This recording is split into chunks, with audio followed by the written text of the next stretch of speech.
Salve a tutti!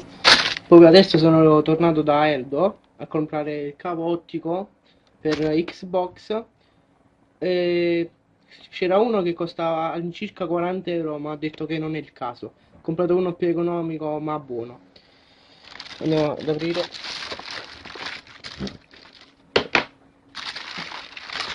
Come vedete, 10. Questo è il cavo. Digital Optical Audio Cable.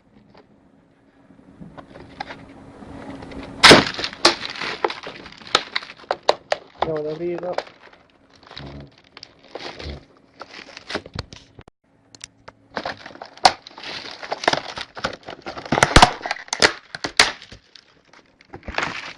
Ecco qua.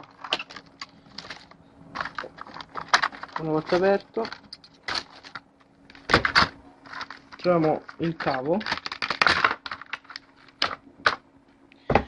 Questa unboxing fa un po' schifo, lo so, scusate, soltanto che lo voglio provare di fretta e vi dico solo la prossima volta volevo puntare ad acquistare un gioco per Nintendo, poi Flight Simulator X e fare video recensioni. Ragazzi, alla prossima, ciao ciao!